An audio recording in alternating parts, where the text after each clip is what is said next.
Good afternoon, Mary and John. Thanks for stopping by today and reviewing this financial plan with us. I hope you're doing well. I'm doing pretty well myself. I cannot complain. It's a very nice spring day here in Bar Harbor, Maine, and very excited for summer to start kind of making its way.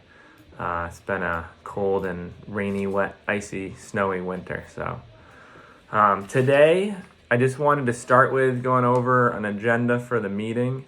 You guys are welcome to add any items or ask any questions at any time, but the main goal of today is to go over your financial plan. We're going to give you guys a full copy of that to go home with after today, but we're just going to review some of the key items today that came out from the creation of this plan. Now, before we do that, wanted to let you know that the insurance agent that recommended you to us will be compensating our firm $4,333 if you become a client, with the expectation that we'll kind of refer future insurance business. Now, as a fiduciary, it's our responsibility to put our clients' needs first, to act in your best interest, and disclose any possible conflicts of interest. So we wanted to do that today, make sure that you guys understand and are comfortable with that arrangement before we move on. So I'm glad to hear that you guys are okay with that you understand this, and that, now we'll move on into kind of talking through an outline of the plan, hitting on some of the key important items, and then going from there. So first of all, to start off, we kind of created a profile of who you guys are. So John, age 71, recently retired, was a business owner. Mary, age 68. You guys both live in Riverdale, New Jersey.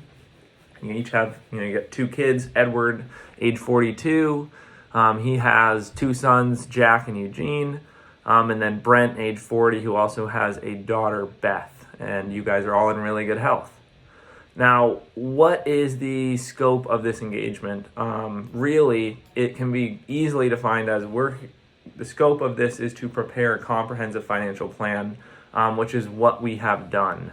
And the purpose of that plan is to kind of give you a snapshot of where you are today, identify any potential weaknesses in your financial health, and lay out a roadmap to help you reach your financial goals and objectives.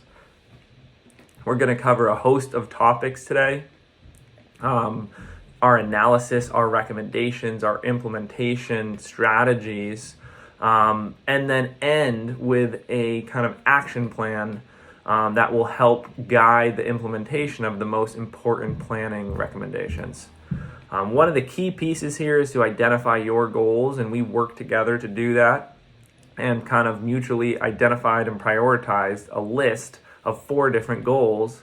The first being to reduce any estate and gift tax liability and ensure all estate planning documents are in order. 2 was to review insurance contracts and discuss the implications of a long-term care policy. Number 3 was to reduce personal income taxes. And number 4 was, based on your risk tolerance, develop and recommend a diversified portfolio that meets your investment needs and expectations. So, from a risk tolerance standpoint, you guys have years of experience investing in both equities and bonds. You guys have very significant assets and have expressed willingness to accept investment risk. And so, given that information, you guys are willing to accept a moderately high level of risk to grow your investments and achieve your financial objectives. Another important piece that we use to do the analysis is the economic assumptions. And so we've put a host of assumptions into this on the outline page. We won't go into the details now, but just so that if any of these assumptions change, that can affect the results of some of our analysis. And so we'll want to keep that in mind in the future. So let's just start off with a brief summary of your financial health. We use things like a balance sheet, ratio analysis, and statement of cash flows to kind of get a picture of where you guys are today.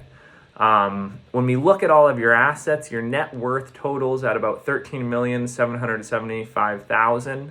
You have a net disposable income this year of just over $1 million. This really strong cash flow and significant net worth will really allow you guys to achieve your financial retirement goals, as well as provide significant inheritance to your future heirs. We also looked at your debt and how that compares to the assets that you have. We used what's called the current ratio to do that. Your benchmark with the current ratio, or the benchmark for the current ratio, is 1. You guys are actually at 390, which is just indicates how little debt you guys have to the assets that you have. The only debt would be the credit card debt, which is a small $10,000 amount, and then the mortgage at $49,000 or so on the vacation home. When we look at the mortgage a little bit closer, you've got 4 years left on that mortgage, a little over that. It's at 5%. Again, the remaining balance is $49,000 and change. We don't recommend any changes with this. You guys are willing to accept investment risk, especially with the new money that you're getting from the installment sale. And if we assume that market risk premium of 7%, investing this money will be more beneficial down the road than paying off this mortgage early. If you were really, it would make you feel much more comfortable now that you're fully in retirement not to have that debt.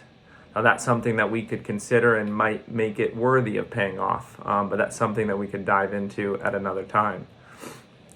We took a look at your insurance policies, which is an important factor for you guys. You have no long-term care now. We're going to address that later, but a few items to consider with the current policies.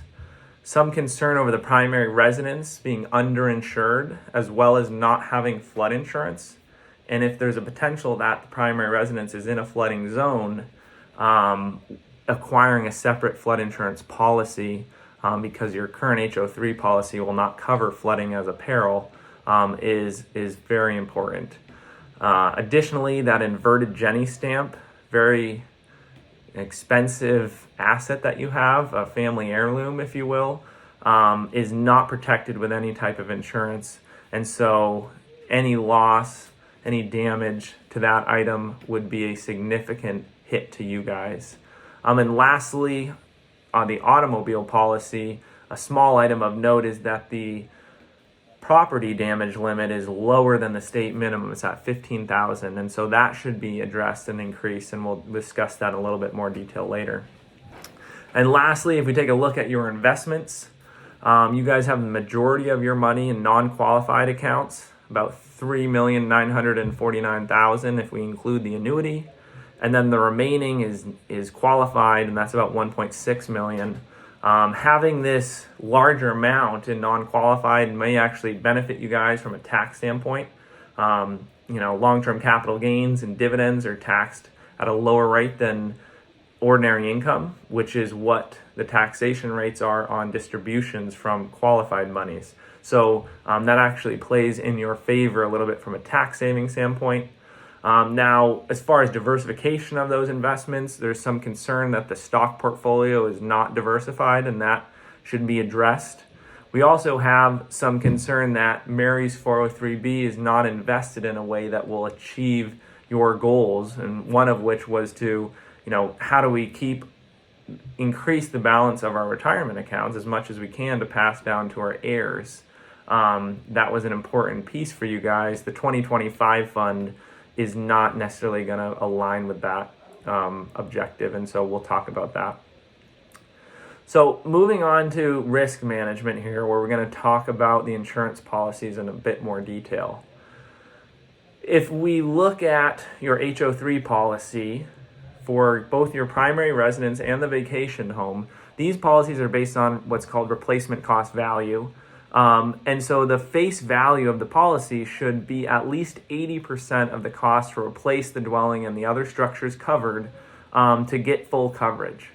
And if we assume your primary residence has a replacement cost of $775,000, your current face value, your policy should be $620,000 to have full coverage.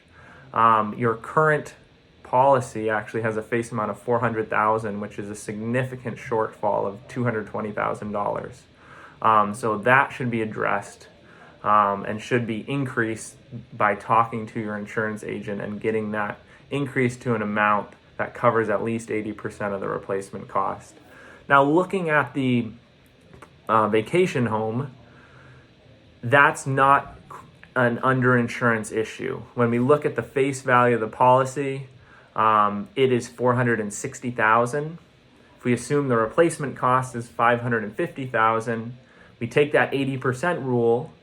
That means that you only need $440,000 to get full coverage on that property. Your policy is at $460,000, so you're actually a little overinsured there, $20,000. The key, maybe even bigger than these policy amounts, although I don't want to understate the underinsurance issue on the primary residence, is the lack of flood protection. It seems like that primary residence is in a flooding zone, and if it is, it needs a separate flood insurance policy to protect it. And so we recommend that you reach out to your insurance agent, ask about who can I talk to get a flood insurance policy on this property. Now, the other big insurance issue we noted was the Jenny stamp. This is a 1.4 and change $1 million asset that's uninsured. If anything were to happen to it, it'd be a significant loss to you. And so you have two options there. One is going to be add an endorsement to your homeowner's policy where on the property where the stamp is stored, or look at getting a separate standalone collectible insurance. Both could be viable options. Getting quotes for both and reviewing the policy details with us, we can help provide recommendations on which option makes the most sense for you guys. That automobile policy was, again, everything looked great with it, besides the fact that the property damage limit was only $15,000. The state minimum for New Jersey is actually $25,000. And so we recommend you work with your automobile insurer to increase that property damage at least to the state minimum, but consider going a bit higher to the $50,000 to $100,000 range, especially nowadays, 2023. The cost of building properties with lumber and labor and other hardware has gone up because of inflation, and so adding that little extra amount could go a long way in protecting you if anything were to happen. So one of the key items we want to address that you guys don't have right now is a long-term care policy. And so to understand the implications of purchasing one, we kind of want to lay some groundwork. And so statistically, women tend to live longer than men, and so are therefore more likely to require long-term care. So woman average stay is 3.7 years roughly, whereas a man is 2.2 years. When it comes to the cost of long-term care, it really depends on the level of care and some other personal preferences around where you're staying or what services that you need. The most expensive level is typically a private room in a nursing home, and so we've used this as an example, and that can be, say, $12,000 a month in your area of the country, or up to $144,000 a year. And so purchasing a long-term care policy can help provide tax-free benefits to offset the cost of this long-term care without depleting the other assets that you guys own. Some of the drawbacks of a long-term care policy is that they're very costly, especially at your age. The older you are when you get it, the more expensive the premiums are going to be. In addition, those premiums can actually rise, so they're not fixed at the date in which you get the policy. And lastly, if something were to happen where you never utilize the policy, those premiums that you paid are lost. And so it doesn't build up cash value or anything like that, like a life insurance policy. When we look at your situation specifically, you guys have the assets to self-insure, meaning you can utilize the investment assets, the cash assets that you have to protect yourselves in case of a long-term care need. You guys have the assets to pay for it. But that being said, it would be a very worthy exercise to look at the alternatives. So we would suggest that you guys get a quote for a standalone long-term care policy from a reputable insurance company. We would also recommend that you contact your life insurance company to see, can we add a rider to our existing policies, our existing life insurance policies, to provide a long-term care benefit. And a third option would be to actually use the cash value of your existing life insurance policies to purchase a new hybrid policy that would have a universal life insurance policy with long-term care attached. And so we would recommend looking into all three of those options, and then we can conduct together a cost-benefit analysis to see, does any one of these three options make sense, or is the self-insurance option the best option? Touching on the life insurance a little bit, we didn't do a full needs analysis for you guys because your liabilities are so low, your other assets and income are very high, and all of your children are self-sufficient.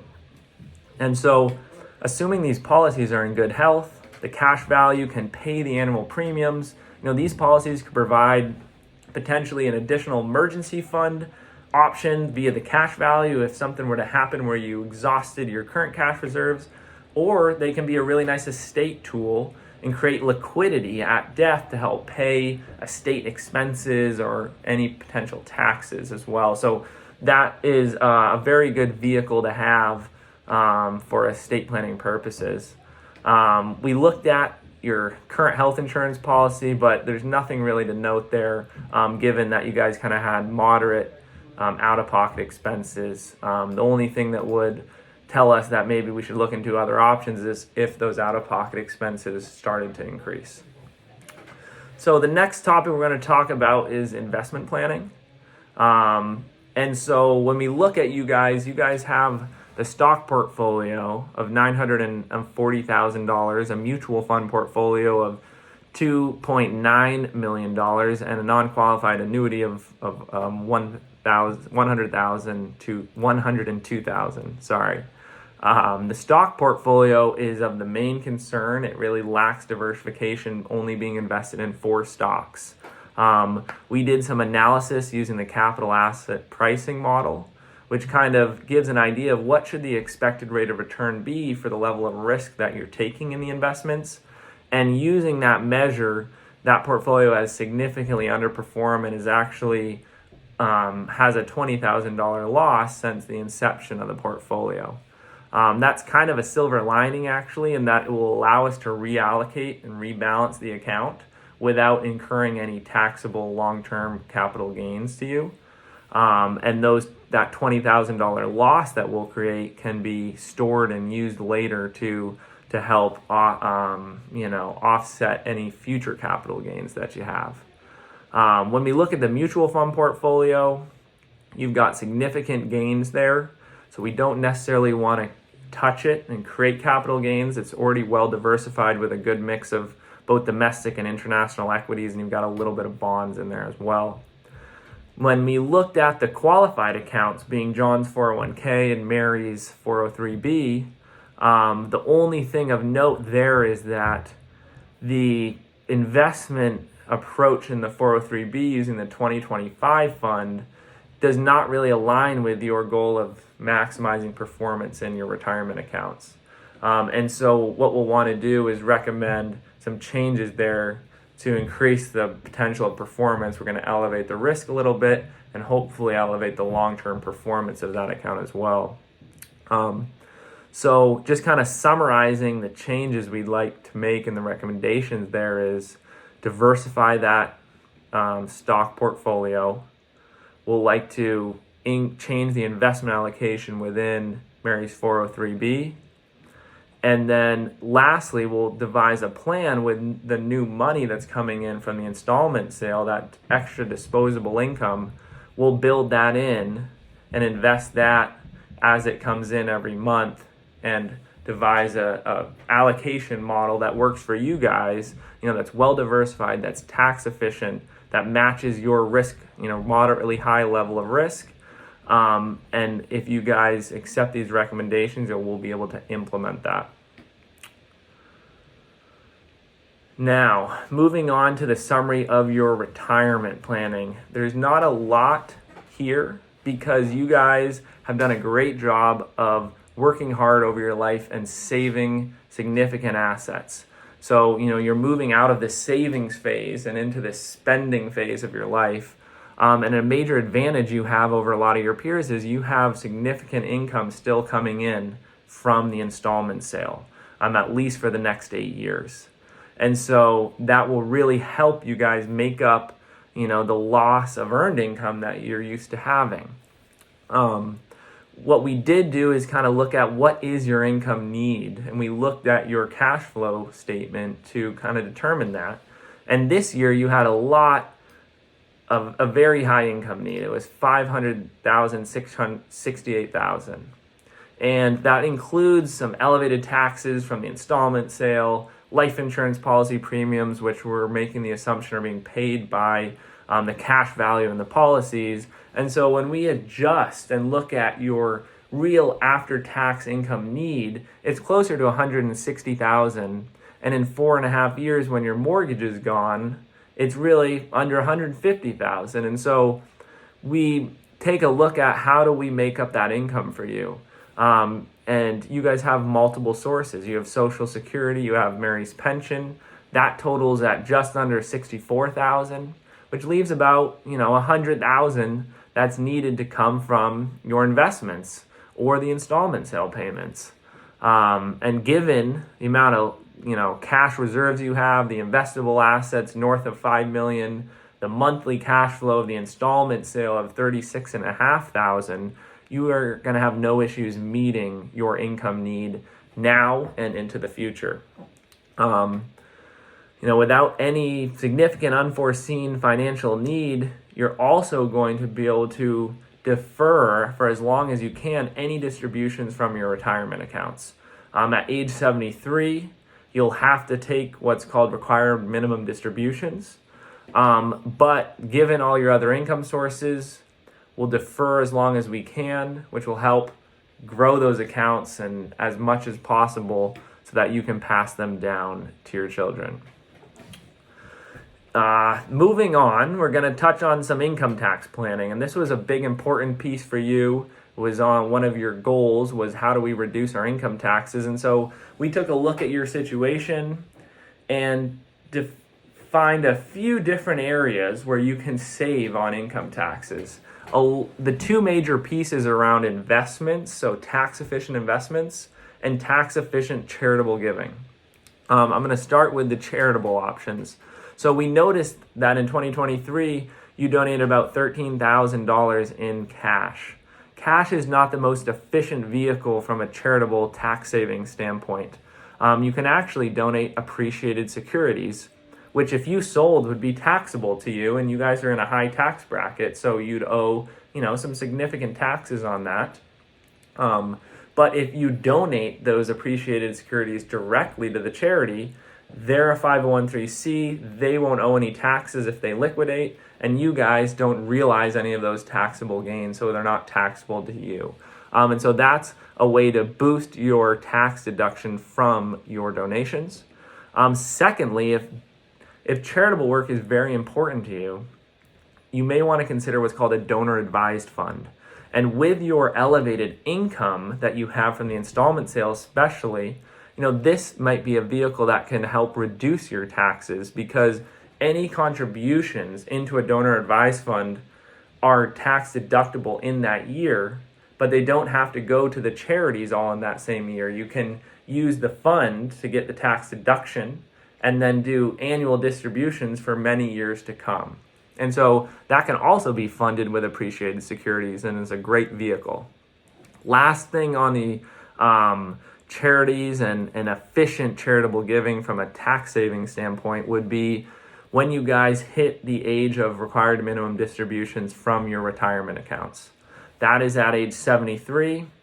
You guys are likely going to be in a spot where you don't need this income.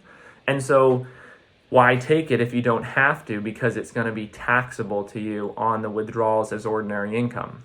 When you use what's called a qualified charitable distribution, so a QCD, you can do up to $100,000 per year of tax-free distributions. These are distributions that go directly from your retirement accounts to a 501(c) charity, and that is not showing up on your 1099s on the end of the year as taxable income, and so you're not going to owe tax on those distributions. One of the items that we would need to do in order to implement this strategy would be to roll your retirement plans into IRAs in each of your name. Retirement plans through employers don't have the ability to do QCDs, and so that would be something that we'd want to do if QCDs were something that you guys think makes sense for you and you'd want to pursue. Now, moving to the investments and how we can save some taxes there, is that you guys had roughly $235,000 of interest, dividends, and capital gains from your investments in 2023. For the next 8 years, while you have this installment sale payments coming in, you're very likely to need little to none of your investment income. And so why not reduce that income so that you're not paying tax on it? The way that we can do that is through more growth-oriented equities that pay no dividends or limited dividends, than just rely on capital appreciation. And if we don't sell any of those stocks, there's no taxes to you. And then additionally, you can use tax-efficient mutual funds or ETFs, which have a similar investment philosophy, meaning limited realization of capital gains and limited dividends. And then when we look at your bonds, you guys are currently being taxed on those bonds as income, and there's an option to use tax-free municipal bonds, which would save significantly on the income being produced from those bonds. Along the same lines, the $800,000 you have in CDs is also taxable both at the state and federal level. You could utilize a U.S. Treasury, for instance, which is a very similar vehicle from a risk perspective, and you would not be subject to state taxes on the interest that those produce. So, handful of options there. Now, a big thing we wanted to touch on was estate planning. This is really important to you guys. It was your number one goal when we discussed what was important to you. And so currently you guys have wills that pass your estate to the surviving spouse, and you guys, if something were happening to both of you, those combined estate would pass to your children per stirpes. The thing that we really notice is that you have no other planning documents, specifically a healthcare proxy or a power of attorney. If you were to become incapacitated, having these in place would really assist your family in managing your affairs and helping you navigate a potentially difficult situation. Based on your asset titling and beneficiary review, John has a nearly $10 million estate that's subject to probate.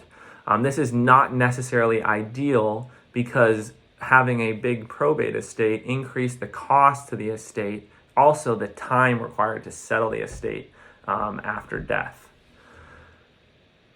When we look at your estates, we did an analysis of each of your estates based off asset titling. Neither of your estates are really subject to estate taxes if you were to pass away today. However, John's adjusted gross estate is approaching the exemption amount of $12.92 million. And it's reasonable to assume with appreciation of assets that it could go above this exemption amount. Upon the second death, the combined estate today would be above that exemption limit and would be subject to estate taxes. So we have a few recommendations to help get you guys into a better spot. First of all, we can reduce John's probate estate by changing some beneficiaries and titling of some of the assets. So the certificate of deposit, the mutual funds, the vacation home, the inverted Jenny stamp, these are items that are all in sole tenancy ownership in John's name. And by moving them to tenancy by entirety, those would automatically pass to the joint owner, in this case would be Mary, at his death, which avoids probate altogether. Second, you guys could update the primary beneficiaries on your retirement accounts and name each other as the primary beneficiary and the kids as contingent. This would allow those assets as well to transfer directly to the surviving spouse and get these assets outside of probate. Another big piece here is going to be talking with the estate planning attorney to acquire those essential documents you don't have, the healthcare proxy and the power of attorney, but also talk about the potential of an AB trust. And the goal of this type of a trust is to reduce estate taxes and provide a large amount of money that can pass to your heirs free of estate tax, and then also provide income for the surviving spouse. And so it's two trusts that work together. The state attorney can talk to you in detail about how they function, but in general, the B trust is funded typically with the lifetime estate tax exemption amount, and that would be protected from estate taxes and could provide income to the surviving spouse. And then at the death of the surviving spouse, those assets would pass on to your heirs that you've selected at the formation of the trust. And then the second trust would be funded with kind of the remaining assets and would be in full control of the surviving spouse to do what they choose with it, and even change the beneficiary or direct trust assets to whoever they choose. And so that's a very nice vehicle that may make sense for you guys, and we recommend that you discuss this with an estate planning attorney. So last and really important thing here to discuss is the summary of kind of the action plan.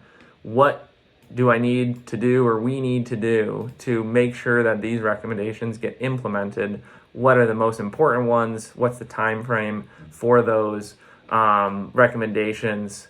And what are the strategies to implement them? And so the first one for you guys would be what we just discussed, which would be schedule an appointment with an estate planning attorney as soon as possible to get those documents created, and talk about the possibility of forming a trust to ensure you're best positioned to navigate death, incapacity, estate tax, and gift tax savings. That will accomplish your number one goal and should be done right away, just because something could happen to you, and if you don't have these in place, that could have significant impacts. Secondly, we'd want you to address the homeowner's insurance issues, meaning the underinsurance on the primary residence, the lack of flood insurance. So contacting your insurance agencies, working with them to adjust the policy to the correct amount, and then get additional flood insurance if needed. Along the same lines, the inverted Jenny stamp, and adding an endorsement to the homeowner's policy and or getting a separate collectible insurance policy. Very important. We'd recommend that you get on that within the next several weeks. It's unlikely something were to happen to it, but if something did, it would be a significant loss given the value of that asset.